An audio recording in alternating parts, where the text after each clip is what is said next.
Hello, in this video I will show you how to do foil nail art and sugar nail.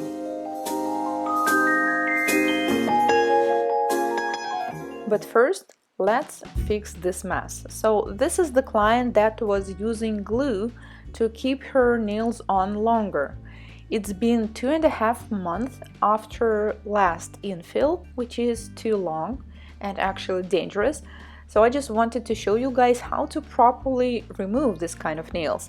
So with the thumb on my left hand, I'm holding the nail really tight when I was filing off the length, and now I'm filing it right here.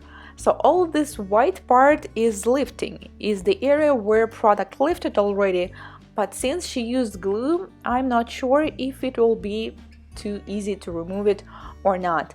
So first of all, I remove all the length and the product on top that is not lifted yet. I'm using a carbide bit with a green abrasive, and now I carefully start to remove more. Do not hold the bit at one place for a long time to avoid overheating. And now looks like we are very close to the lifting, and let's see, yeah, there is not much glue actually, so you see what happens, how the nail looks. So what happened is that the product ripped off some layers of the natural nails, and now they're on the acrylic that fell off. So what happened, the product started lifting. She didn't do any infill, and then because of the lifestyle, because of the pressure on the nail, the product that was still adhered to the nail simply started pushing it and ripping off the upper layers. So this is extremely dangerous because it can actually end up with a trauma, even losing part of the nail plate. Well, luckily it's not that bad, so now I'm carefully taking off the surface shine, and also I'm slightly filing off the separated peeling parts of the nail because they are already separated, so there's nothing we can do to save them, and I'm using 180 grit file. Then I will file the length and do the prep I usually do for acrylic extensions. Make sure you file the nail short. Also, I will do a gentle dry manicure, and now let's do the design. I will use Liquid Sky Powder by Glam & Glitz, Rose Blush by NSI, nude color, Uno Gel Polish 189. This is clear powder for sugar nail, accents bling on to secure rhinestones, 2 colors of transfer foil, blue and magenta, Swarovski rhinestones of this color, blue caviar beads, glossy and matte top coats. I already prepped the nail, fit the form, then I apply dehydrator and non-acid primer, and then I will build the base with a clear acrylic. Clear I'm using by NSI as well, and the brush I'm using is by Valentino. I really like using it, especially for the long nails, because it's longer, it's bigger than the brush number 8 I usually use, so it allows me to create long nails faster and do less steps. This nail will be glitter nail, so for glitter I always use a clear base.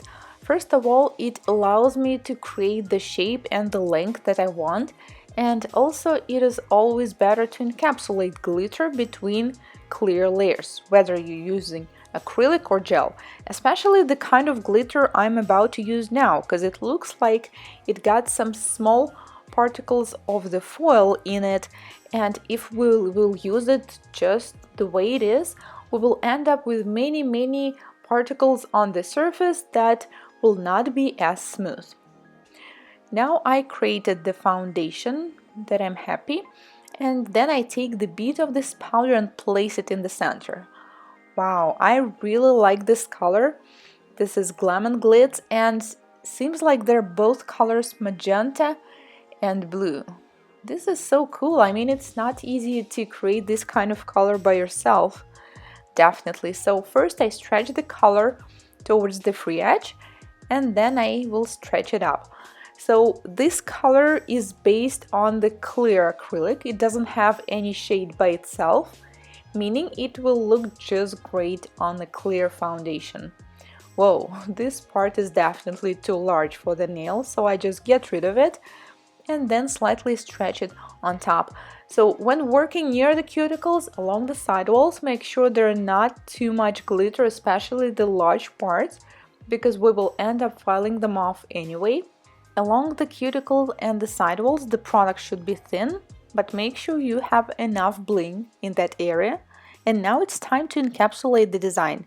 I prefer starting from the center because this is where we need most of our product, where we want to create apex. So I just place a large bead right in the center, and this is how I will make sure that the nail is properly balanced. And then I start to stretch the product towards the free edge, towards the sides, and add another one near the cuticle. Stretch it down. Let's take another look and make sure we have enough product. With this kind of glitter, it might be tricky. You might not notice that you didn't cover some parts because it's all so shiny. So take a closer look from different angles, and once it's all good, we can carefully remove the form, take it down, and slightly pinch the nail. Now I'm using the special pinching tool. After that, it is time to file the nail. So I usually file one side first on all 10 nails, and then I switch to the opposite side. I use electric file usually only for infills, or if I'm doing some special design, or if a client all of a sudden decided that she wants a length which is twice shorter than the one we just created. But normally I just file with a nail file because I always try to do the application as smooth as possible, so I will simply not need to file too much. So I have only one nail which is bling nail, and all other nails were just created with a nude powder rose blush by NSI. Then I will also buff the nail, remove the dust, and now let's apply the color. And this color I think is absolutely gorgeous, so I will apply it on the pinky. This is a very bright magenta. In the camera it actually looks like it's kind of neon, and it is truly bright. It's something in between of bright purple and pink.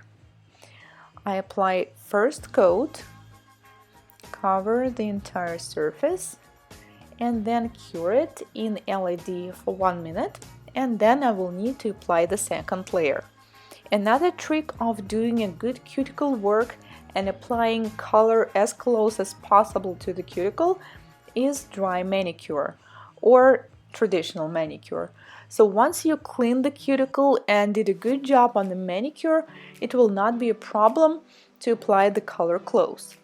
If some cuticles or hangnails are left there, then it will simply not be possible to do that, and you will have to leave a gap between the cuticle and the color.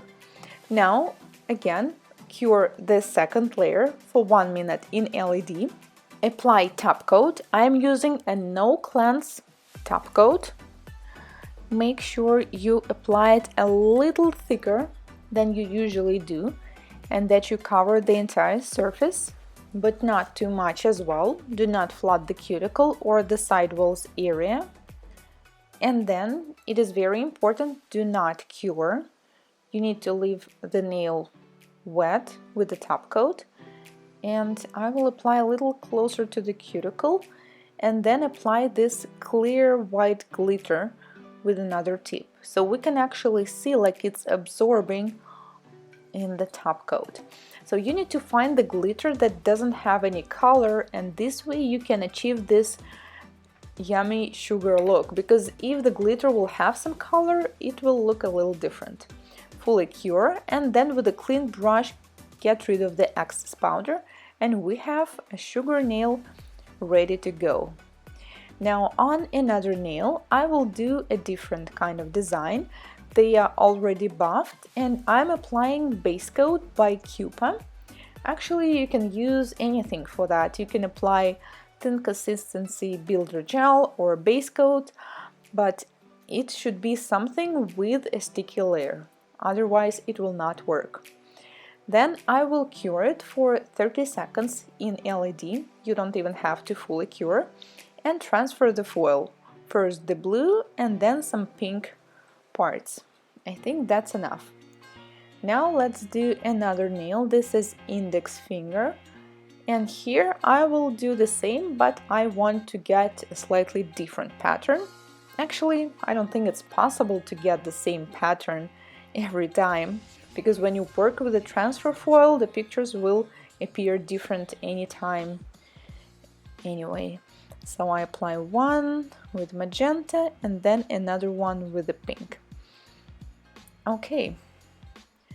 I think that's enough. So then I will seal the bling nail with a tack-free top coat. Now we can finally see how this powder Liquid Sky by Glam & Glitz really looks like, and I think we did a perfect match because these particles, magenta and blue, they look exactly like the transfer foil I was using. So after applying the top coat, cure it in LED for 1 minute, and I decided to add a little bit of rhinestones right here. For securing them, I usually use Accents Bling On, which is a thick consistency gel, and a crystal katana pickup tool to apply the rhinestones. And you know, I was lucky enough to find these magenta Swarovski rhinestones that also have a slight blue light in them, like blue dimension, so I think they perfectly match with this design. So I create something like this, and I think we can add little blue caviar beads in between them to make it look like a setting. Actually, they're not really seen there. We have another 2 nails, so let's seal them as well. After transfer foil, you don't need to worry about anything. It is a very thin foil, so you can simply apply 1 coat of the top coat and it will be there until the next infill. So I seal this nail with a glossy top coat, and another nail will be sealed with a matte top coat. And for the matte top coat, it is better to leave a large part of the foil. I think it looks a little better this way. So this one will be sealed with a matte, so this way we will have a different style nails. Each of them is slightly different. Then cure it for 1 minute in LED. Remove the sticky layer from the matte nail, and here we go. Blue magenta foil style design. Let me guys know what do you think. If you enjoyed watching this video, consider subscribing on my channel as I post new nail art tutorials every week. Thank you and see you in my next video. Goodbye.